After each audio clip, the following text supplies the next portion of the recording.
Vamos falar na lição dessa semana sobre o ministério de Pedro.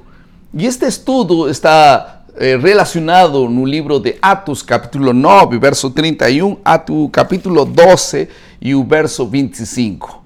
Vamos abordar dois tópicos apenas. Em primeiro lugar, a relação entre judeus e gentios, e em segundo lugar, a conversão de Cornélio. Tudo bem? Vamos ao primeiro assunto então, a relação que havia entre os judeus e os gentios. Vocês sabem que os judeus dividiam a humanidade em dois grupos, especificamente. Eles mesmos por um lado e os gentios por outro lado. No tempo de Jesus, os judeus haviam desenvolvido uma atitude severa e também discriminatória em relação aos estrangeiros. E o termo gentio que nós vemos na Bíblia vem de uma palavra latina que significa nações, estrangeiros ou pagãos. Acontece que após o êxodo, o povo de Israel tornou consciência e eles estavam bem esclarecidos sobre a característica de ser diferentes das outras nações. E esta consciência deveria guiar as relações dos israelitas com os outros povos. E isso está claro em Êxodo, capítulo 34, verso 10. E também Deuteronômio 15, 6. Agora, os israelitas deviam permanecer consagrados a Deus e evitar contaminar-se com as outras pessoas que viviam ao redor deles. Isso levou ao desenvolvimento de um conceito conhecido como contaminação por associação. Nós estudamos isso na lição dessa semana. E de acordo com essa crença, se algo talvez limpo tocasse algo impuro, então estaria contaminado. Por exemplo, vamos colocar um exemplo. Os judeus não entrariam jamais na casa de um gentio, muito menos comeriam com ele. E sabe qual era a razão disso? Era porque isso os tornaria ritualmente impuros por 7 dias. Números 19, 11 insinua isso. Outro exemplo interessante ocorreu com aqueles líderes judeus que se recusaram a entrar na residência de Pilatos durante o julgamento de Jesus, João 18, 28, justamente por não ficar impuros. No entanto, qualquer gentio podia se converter ao judaísmo e assim se tornar um prosélito. E para isso, eles precisavam atender apenas 3 requisitos. O primeiro requisito era a circuncisão. Eles deviam ser circuncidados. Em segundo lugar, o batismo. Este para fins de purificação. Em terceiro lugar, um sacrifício de animais. Tudo isso estamos falando para poder entender melhor o que aconteceu com a visão de Pedro, que a continuação nós vamos estudar. Então, vem o segundo assunto, a conversão de Cornélio. Até a destruição de Jerusalém no ano 70 depois de Cristo, muitas pessoas se converteram ao judaísmo. Sabe por quê? Porque o motivo foi a insatisfação que muitas pessoas tinham com relação às religiões pagãs. E, em particular, as mulheres eram atraídas pelos elevados padrões éticos e pela crença na vida futura que era pregada pelos judeus. Em Atos, capítulo 13, verso 16, muitos deles foram chamados, considerados homens e mulheres tementes de Deus.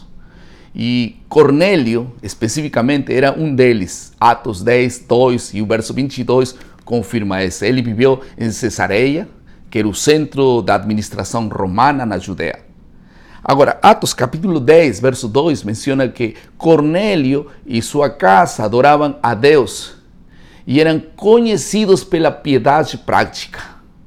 E Atos capítulo 10, verso 5 ao 8, diz que um anjo instruiu a Cornélio a enviar mensageiros a Jope para convidar Pedro à sua casa.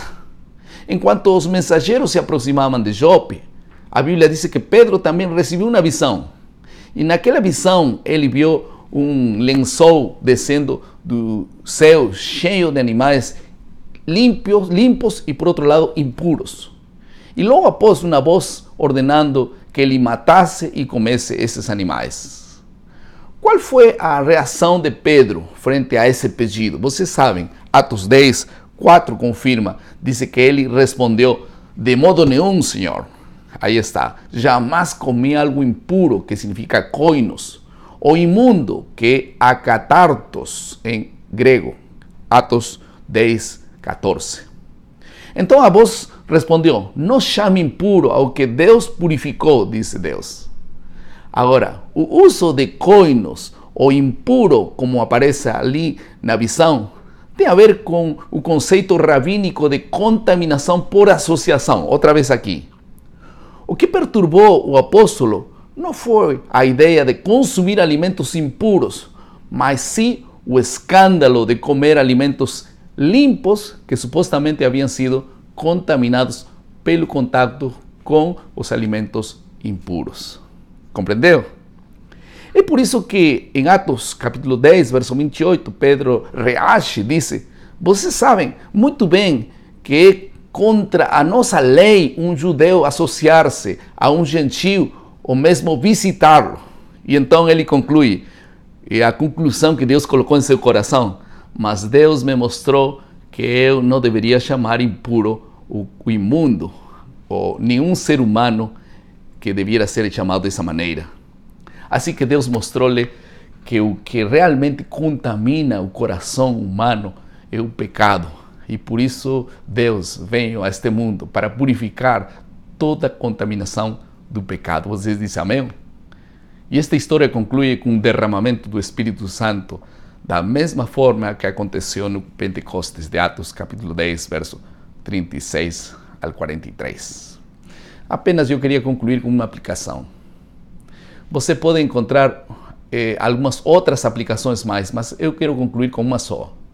Cornélio era considerado alguém que era piedoso, temente de Deus e que significava muito para ele o Espírito Santo, e ele estava trabalhando já em seu coração antes mesmo desse encontro com Pedro. Agora eu quero dizer, o mesmo Espírito continua a trabalhar intensamente com muitas pessoas. E muitos deles estão esperando por algum Pedro para poder chegar até eles, ensinar-lhes a palavra de Deus. E então, nós que estamos esperando? Nós somos o povo chamado para levar essa mensagem de esperança, porque tem muitas pessoas que estão aguardando e o Espírito Santo já está operando na vida de muitos deles. Que Deus te abençoe e possa você ser um Pedro moderno nesse tempo. Vamos orar. Querido Pai, muito obrigado por sua palavra. Abençoa, Senhor, aqueles que estão aguardando uma palavra de esperança e aqueles que vão ir para levar essa palavra. Em nome de Jesus oramos. Amém. Muito obrigado por estar conosco mais uma vez. Lembrem nosso lema: maná, cada dia, cada manhã é alimento para a vida. Que Deus te abençoe.